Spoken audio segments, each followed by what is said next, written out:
Okay, guys and gals, I'm back on the Cadillac '03 Cadillac DeVille Northstar engine. I've got the new gaskets, and I believe due to these tooling marks that this type of gasket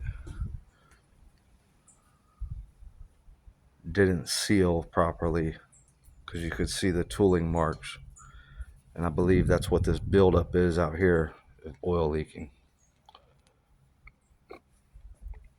It's worse on this side. So what I plan to do is just put a small film of Permatex under this gasket to try to fill in those tooling marks. I'm going to run the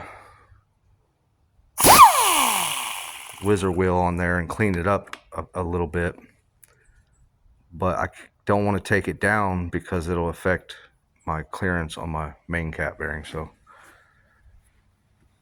this is where I'm at. Don't know if that's the right thing to do, but that's what I'm going to do to try to prevent this thing from leaking oil. So there you go.